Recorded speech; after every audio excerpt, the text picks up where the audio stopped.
Hi, and welcome to the Get Local podcast. I'm JoAnne Fowler, your host, and as always, I'm here in the 864 Sound studio with Brandon Higginbotham, the owner, and he's recording our Get Local podcast today. We are so thankful for Brandon and all that he does for Get Local.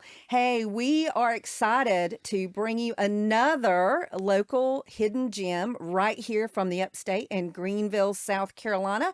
And as always, we are so thankful that these guys come in and talk to us. So today in the studio, we have Matthew Bates, who is with the Poor Gamer. So thank you for joining us, Matthew. Yeah, thanks so much for having me. Hey, I appreciate you coming in today. Now, Poor Gamer, you're going to have to tell me. I love the name. Love the name. But tell me, what is the Poor Gamer? Who are they? So we are a buy-sell-trade video game store. So we deal with anything from retro games to new gen. So Atari all the way up to PlayStation 5. Atari? Yes. Wow. We've had, even further back, we've had like ColecoVision and television, stuff like that. We've had those older systems in as well. We also do repairs. So we do fix consoles, repaired like scratched up discs, kind of like one-stop shop. The biggest comparison I usually have with people when I tell people what we do, think of a GameStop, just a lot nicer environment. Oh, okay. Yeah. So what made you start? I mean, there's GameStop out there. So why did you do that and what makes you different from them? Sure. So when I was a teenager, I worked at a video game store kind of similar to what I'm doing right now. I always loved the concept of it. It was a dream of mine to have kind of something of my own like that one day. Things just kind of lined up last year and we're just like, it was the time to just pull the trigger, make things happen. And we just started it up and kind of see where it went. And it's starting to grow to the point where I'm getting very excited about it. That's awesome. So you have storefront. Now you said before you did not have a storefront, but you were still in business? We had a different business. So I ran a photography company. Okay. We did sports photography. We cover a lot of different events, national events, stuff like that. And when we decided to go into the video game business, we sold all the camera equipment, which was kind of hard for me because I loved a lot of my camera equipment. It was really good stuff. And then we used the money from that to purchase more video games, consoles, the cabinet equipment, stuff like that. And then we opened up the storefront. And then about a week later, we had our website open as well. So we have an online presence. Oh, my goodness. So how is the community learning about you? Obviously, coming on the podcast is going to help. But how are you getting the word out to everybody? Social media. We did a lot of different events, just kind of like going to whether it's a networking event, whether it's a local gaming tournament, trying to reach out to other people that don't even know that there's stores like this that exist. So just kind of getting our name out there, advertising through social media was one of the other things that we did. So what happens now? I have grandchildren. I'm going to tell my age here, but I have grandchildren who are huge gamers. And I think that generation, 25 maybe and below, or major gamers. It's almost like a 24-hour a day thing for the kids. So what do they typically do when their equipment breaks? So a lot of times what people would do is like if their controller has what we call like stick drift, where if you're just holding the controller, your character's still moving, people would throw it away, go buy another one. Gotcha. Some of that stuff can be very expensive. Like for instance, a controller can go from $60 to $70. Well, we can fix it for $20. Oh, wow. Okay. And it works just as brand new. So to answer your question, when things break, people throw it away. So now they have another option. So your goal is to let people know you have another option. Don't throw that away. Save yourself some money, right? So do you buy used equipment if someone wants to? Oh, okay. So someone finds out about you. They didn't throw it away. They tossed it to the side. They went and bought a new controller. They can bring their one in that's maybe broken, and you can buy from them, and then you fix it and resell it, I would assume. Yep. So we do buy broken equipment. Some stuff is obviously like if it looks like got hit with a sledgehammer, we're probably not going to take that. But for the most part, anything else we take. It just obviously we want to give like full value for it, but we will take most broken equipment. If people are looking to upgrade, like they have a PlayStation 4, they want to get PlayStation 5, they can bring in their old system for store credit to trade towards a newer one. Oh, okay. So you sell new and used? For the most part, yeah. Oh, that's but great. Right now, we're focusing more on just trade-in stuff. So we have people trade in a lot of used items, but we do have people that do trade in new items as well. Oh, wow. Now, what about headsets? Do you got, because I know one of my grandsons, it seems like he's constantly needing a new headset. Oh, yeah. So do you do headsets too? We do try to keep some of those in stock. They are very popular. So usually So what about when we have repairs? You repair those as well? Not necessarily, because those are really hard to get repaired. Gotcha. And by the time you put the money in time to fix it, it's not worth it. So it's better to just go ahead and buy a new one. For those, yeah. But you do sell those, used Yep. and new. Mm-hmm. Okay, fantastic. Well, what is the biggest problem that you think people have with their gaming systems? I think the biggest issue that people have is just like the newer systems. It's the HDMI ports. They break the HDMI port, which that breaks. You can't play, can't see anything. And we fix those as well, so we can fix the soldering points on those. But people, I think, deal with a lot of controller issues more than probably console issues. Oh, okay. Yeah. So if the HDMI is broken, is it real expensive to get that repaired? We charge about $190 to $190 to fix the HDMI port on the newer systems, where most other places will charge about $300, or you have to buy a new system for $500. Wow. Okay. Well, you guys have great pricing, and then Yes. obviously it's still cheaper than buying a new system. Absolutely. So what's the oldest system that you've seen come through your store? I think at this point we've had the Magnavox Odyssey. I think that may be the oldest one. We've had an Atari, but if I want to say right, I think the Odyssey predates the Atari. Wow. So did they bring it in for repair, or they brought it in to sell it? Just to sell it, yeah. Oh my goodness. So did you buy it? Yeah, we took it in. Oh, Yep. So are you a lot like what is the folks out in California? They have the pawn shop. So do you do this haggling back and forth, kind of like on the pawn shop? We try to be fair to our customers. So a lot of times we'll offer a price, and if they like scoff at it or say that's way too low, we'll work with them. Okay. Obviously we're a business, we still have to make a profit. Right, for sure. But we will work with customers, and there's some times that I if it's a rare game or something, we usually just are like, no, this is the price. We are better pricing than anybody else in town, better than online. So we kind of guarantee that our price is always going to be the best. That's great. So is it kind of like books? So for instance, if a book is published and let's say they do 1,000 print of this one book, but then you got another book and they only do like 50 print, and they're both very popular books. Right. The one with the 50 print obviously is going to be a much higher priced book. Are games kind of the same way? Yeah, very similar. So a lot of times with the pricing on games, it goes with rarity for sure. Or sometimes popularity. So like Pokemon is a big popular thing right now. You can, for the most part, find Pokemon games. There was millions of them made, but it's people wanting them so much that the demand is higher for them, so the price goes up. And then it also at the end of the day, it's what people are willing to buy. Like if I only think a game's worth $10, but you want to spend $1,000 on it, and you buy it for $1,000, that game is now worth $1,000. Yeah, it's really funny. My father was a coin collector, and he would always say, the coin is worth what people are willing to pay. Right. Yeah, same difference. Yeah, so you can kind of price it whatever you want, Exactly. but people are either going to pay that price or they're not. And so you got to decide, okay, am I going to just let it sit in the store and collect dust, or am I going to sell it at a price that's going to move it out the door?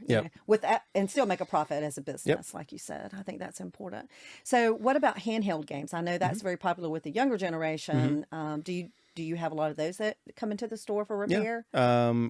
Game Boys, DSs, Nintendo Switches. So Game Boys are still out? Still very popular. I think it's probably more popular with millennial crowd.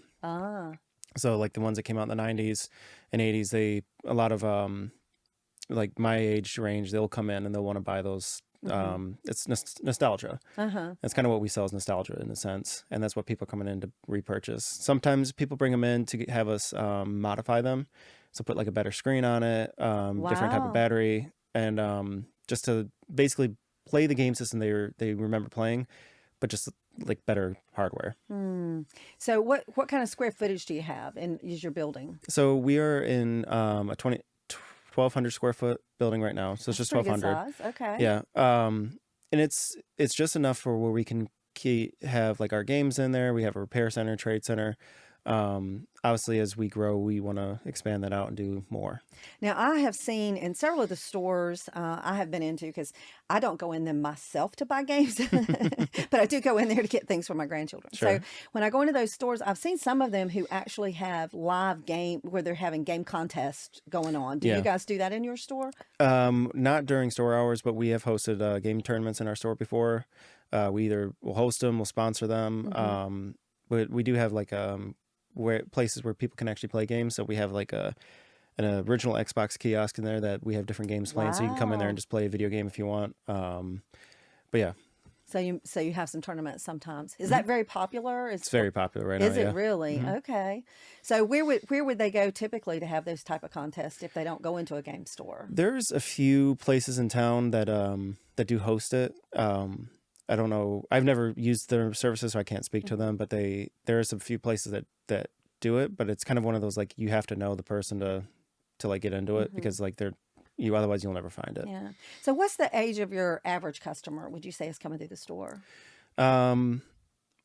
Probably 25 to 35.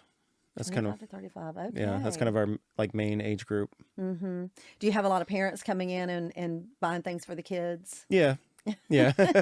We have a lot of them that come in, they have no idea what they're looking for. They're just they're said that my kid wants this item and we usually try to our best to help them find that item. That's great. Because I know for me, every time I go in, I'm like, okay, this is what they want, but I have no clue what that is. So if there's not someone knowledgeable behind the counter, I'm in trouble. Yeah, right. So I could see that as parents. So the oldest game you had would be, you said the Odyssey, I think you said. So what do you see brand new pieces of equipment coming in? Yeah, we've had like PlayStation 5s come through. We've had a lot of Nintendo Switches. We keep those in stock pretty well. But yeah, we have a lot of newer stuff as well. So, What is the most popular old game that you see right now? right now, I think the popular stuff is Nintendo 64. Nintendo 64, and y'all carry those? Yeah, we got the system, the games.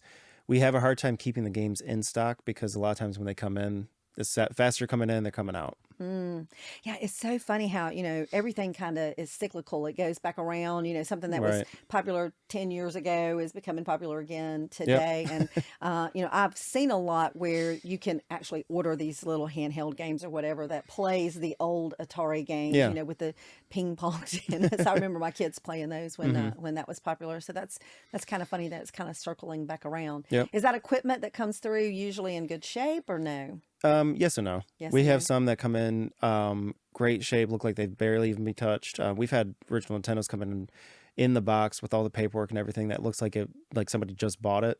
Wow. And Nintendo was in the 80s. Yeah. And then we have stuff that looks like somebody pulled it out of a garbage bin and and we take our time, we clean it up, and we make sure it all works, and then we'll that way we're not selling you another dirty piece of equipment. We clean Gotcha. it up. So do you find a lot of people maybe, again, I keep going back to like pawn Sure. stores. Do you think a lot of people maybe go to a yard sale and they see something and then they find out your store buys used equipment? Maybe they do pick up stuff like that and then bring it in? We have that quite a bit, yeah. Oh, People wow. we call them kind of resellers. So they'll go to places like that. They may buy a Nintendo 64 for like $1 somewhere, and then they'll bring it to our store, and we may give them like $10 because they're missing parts. So there's a lot of people that'll do that. They'll go to yard sales, eBay, and then turn around and try to sell it to us to make a quick buck. Now, what about the Wii? Because I remember the Wii was really, really popular for Still a is. while. Is it still popular? Very much, yeah. And there was like tons of accessories that you could get with it. So if you were the mother, you could get on it and do the exercise. But if Yep. you were the kid, you could play the game. So it just seemed like there was a lot of different options The available Wii for the picked Wii. up really heavily, I'd say in the last like 6 to 8 months. We got to the point where it was like anytime we had the console in, it was gone, and we couldn't keep them on the Wow. shelves. We had times where we had 4 or 5 of them traded in, put them out, and they're gone within the weekend. People, I guess they like the concept of it. The Wii Sports, the Mario games, it's still a very popular system. To me, it seemed like it was one of the first games because I've watched it from my children who were, they were born in the late '80s, early '90s. But for them, it was the cord, Yeah. and you played, and then it kind of transitioned to just, the remote. Yep. And the thing about the Wii that was always enticing was you were moving you. while Yep. you were playing the game. So Right. is there any other sport today or any other type of game today that's kind of similar to the Wii, or is that kind of its own little theme? The Switch is kind of similar to it because it's got the little controllers you can use. But I still see a lot of people going back to the Wii, and I don't know if it's a nostalgia thing or just you move more with the Wii. Yeah. But yeah, the Switch is probably the only thing that's kind of similar. Yeah, because to me, I felt like the Wii was a family gaming system. It was. Because it kind of, the parents could get together and play with the Right. kids, and it was an action Grandparents type could get game. on it. The you could kids do would be on it. dance. Yeah. So Yep. it wasn't just, because I look at a lot of the gaming systems today, which there is a lot of the fighting games, Yeah. the gun games, and a lot of people, a lot of adults adults aren't going to play that with their kids, or Right. their teenagers, Yeah. but they'll get up and maybe do a dance out or whatever. So I Yeah. think I could see the difference in that. So where do you're dealing with all of this old and current and present. What do you think the future is going to look like for gaming? I mean, what are you anticipating is coming out? So yeah, it's kind of interesting. We've actually talked about that on our podcast at the store. We've talked about like future. Does it go digital? Does it go physical? And it's kind of up in the air. And I feel like there's a lot of like technical aspects that go behind it of where gaming's going to head. Like there's a certain point, the size of games are getting so large that you kind of have to find a different medium to put the games on, because when you have a game that's bigger than the hard drive that's on the system, it doesn't really work too well. I think we're seeing people going back from digital to physical. Really? And a lot of it is because they're starting to realize when you buy something digital, you don't own it. It's not yours. And they want that piece of their property. If they're spending $60, $100 on a game, yes, they want to hold it. And there's been a lot of different news articles in the past where games have been taken off the server because they're just done. And then people that bought those games, they lose their money, they lose the game, it's gone. So people are going back to the older games. And I feel like at some point there's going to be a switch in the gaming market where they're going to stop doing digital and go back to physical copies. Really? Well, it's funny because, if you look at albums, for instance, records, in years past that you thought they were all done. I mean, I remember I had hundreds and hundreds of records myself, from the little small ones, 45s, I guess, to the big albums. And you're like, oh, then you started moving towards digital, and like, you'll never use these again. So you kind of trash them, give them away, throw them at a yard sale or whatever. And now I have a grandson who has an actual record player. Yeah, that's gotten very popular. And I take him into a bookstore that sells albums, and he's flipping through all of those looking for, some albums. So I'm thinking, gosh, man, I should have stuffed that stuff up in my in my attic. But again, it's kind of circling back to records are popular. So I wonder if that's going to be true for the gaming system. That makes sense to me. Yeah, we've even seen with movies, everybody's on these streaming platforms. And we sell DVDs in the store as well. And that's been picking up really heavily as well, because people are seeing the streaming platforms, you can't find certain movies. One of them, a customer was saying they couldn't find The Sound of Music. They couldn't stream Sound of Music, and they were like, I just wanted to watch Sound of Music. But they couldn't find it. But we had it in the store, so they were able to actually purchase it and so watch it. And then there was a few other customers that made the comment that there's other movies that they're editing or changing things out of the movies and putting on streaming platforms, and the DVDs and VHSs are the only things that keep the original content. Can't change it. And then after the hurricane, that was the other thing that we saw. DVDs picked up really big, because when people lost internet and power. Oh my word, I didn't think about it. Yeah, so they were looking for something to do. When they had power back, they had no internet. So where can you even buy a DVD player? Do y'all sell those? No, but a lot of the game consoles that we have, they do play DVDs. So if you really wanted to watch, if you didn't have a DVD player, you can buy a PlayStation 2 or Xbox 360, something like that, and watch DVDs on it. Or at least a CD, right? I mean, do you guys sell CDs there too? No. So just the DVD. Just the movies, yeah. That's crazy. That is really funny. Yeah, because I remember it was, the VHS, and then it was the DVD, and then DVD. Blu-ray. Yeah, and then Blu-ray. So yeah, I didn't think about that. But yeah, when you didn't have internet, what did you do? Right. Yeah. Everybody was looking for ways to entertain, and they can't, because Netflix is all internet based, and so. Yeah, everything has really evolved, because I remember, again, when my kids were little, we used to, was it Blockbusters videos, I think was around, and you just go rent a movie because nobody could afford to buy them, and then you started buying them, and then it just kept elevating, and that's probably another one of those things that was thrown out at a yard sale or tossed in the trash somewhere. So, so that's pretty cool. Oh, that's pretty awesome. So what would you say has been the most interesting person who has come into the store? Interesting person. You don't have to give me their name, but just tell me the situation. What was the most interesting situation you had regarding gaming? So we had a guy, he reached out to us online. He said he had a bunch of stuff he was wanting to trade. And I was like, sure. I was, when I hear people, we've had that comment a few times. I have a bunch of stuff, and they'll come with the tote full of games and whatnot. And this guy comes in, and he brings in a tote of stuff, and he's like, I got more in the truck, and he brings out more and more and more and more, and it was a lot of like brand new like older systems, like systems that have been out for 10-15 years, never opened. He had like brand new Nintendo Switches, a bunch of other stuff. I mean, he had a ton of stuff, and it took us almost all day to kind of go through everything to get it processed to give him a quote. and he told us he just wanted he was getting rid of all his stuff. He didn't want to sell it. He wanted to trade it in and have a kind of sitting store credit. So whenever he wanted to get games, he could just come in, grab a game, and go. So we've set up an account for him like we do with anybody else, but he has this kind of free reign to come in and buy stuff, use his store credit, and head out. Oh, that's fantastic. So how in the world did he get that many gaming systems, just collecting them Just collect them over time. He said there was a point he was collecting all sorts of systems and stuff, and then he decided to change it up. So Wow. So what do you think has been your greatest joy of running your store? greatest story or joy? Your joy. My What's your joy? greatest joy of running your store? Being my own boss. I had a photography business before that, and it was kind of nice working for myself, but it was one of those things that like I still had another full-time job. Still, it was kind of more of a part-time gig. This is more my full-time thing, and it's nice being able to say I can go put my time in at this place, however much time I put in, I get back. Yeah. Whereas, when you're working for a corporation, you put in 8 hours, you get your paycheck, and that's it. So I could put 12 hours in at my store and feel good about it.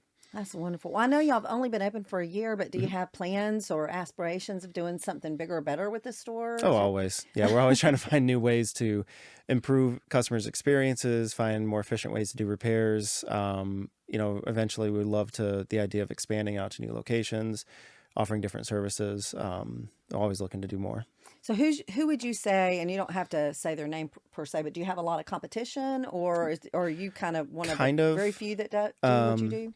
So there's about 3 or 4 other stores probably in the upstate, and the upstate's a pretty large area, that do similar to what we do. I would say 2 of those are probably our main competitors. At the end of the day, we try to keep a good relationship with them. We're not like, I hope they fail or anything, but because they have stuff we don't, we have stuff they don't.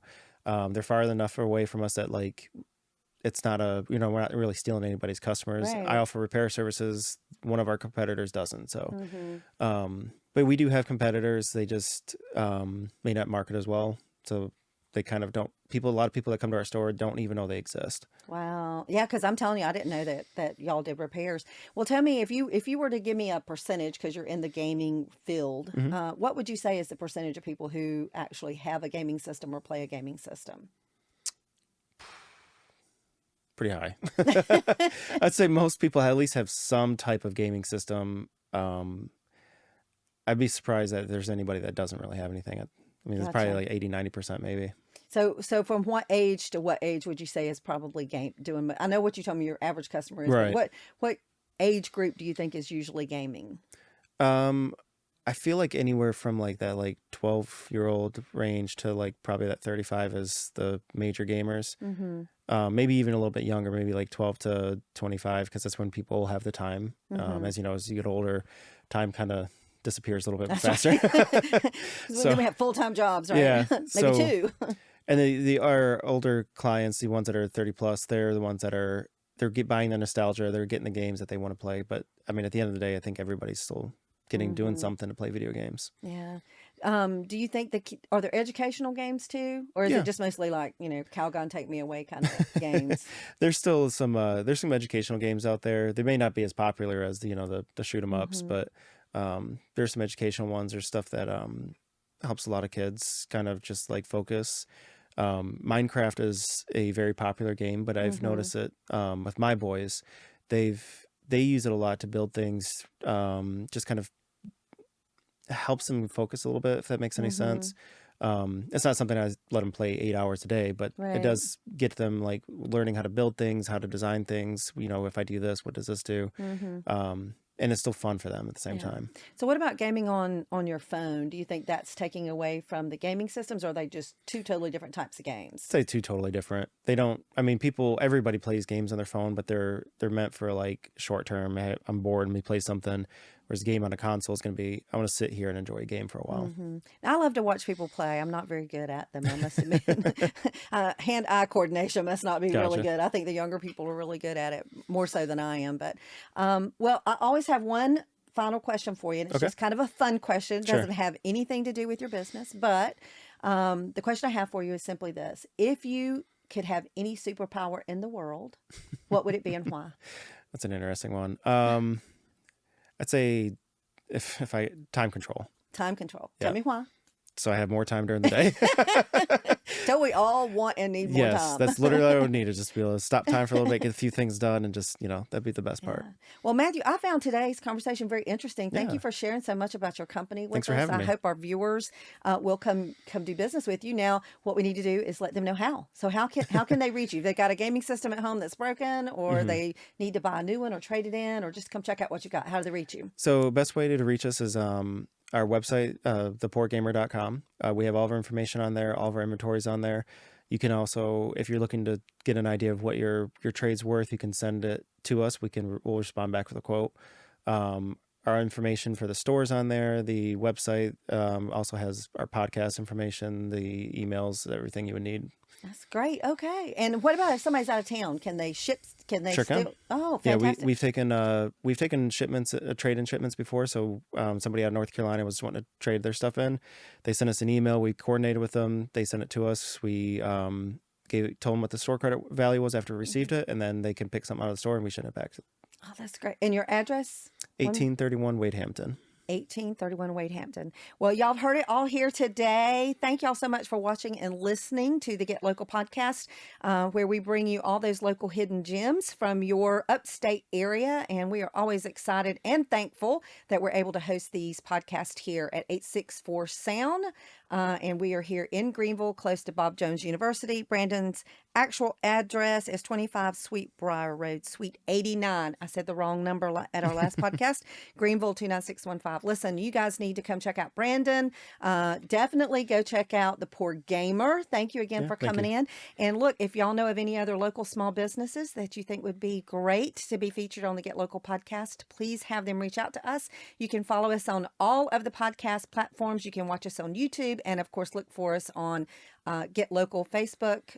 I think we're Facebook, Instagram, TikTok. We're everywhere. So just follow us. Thanks for joining. We couldn't do this without you. We love you and hope you have a great day.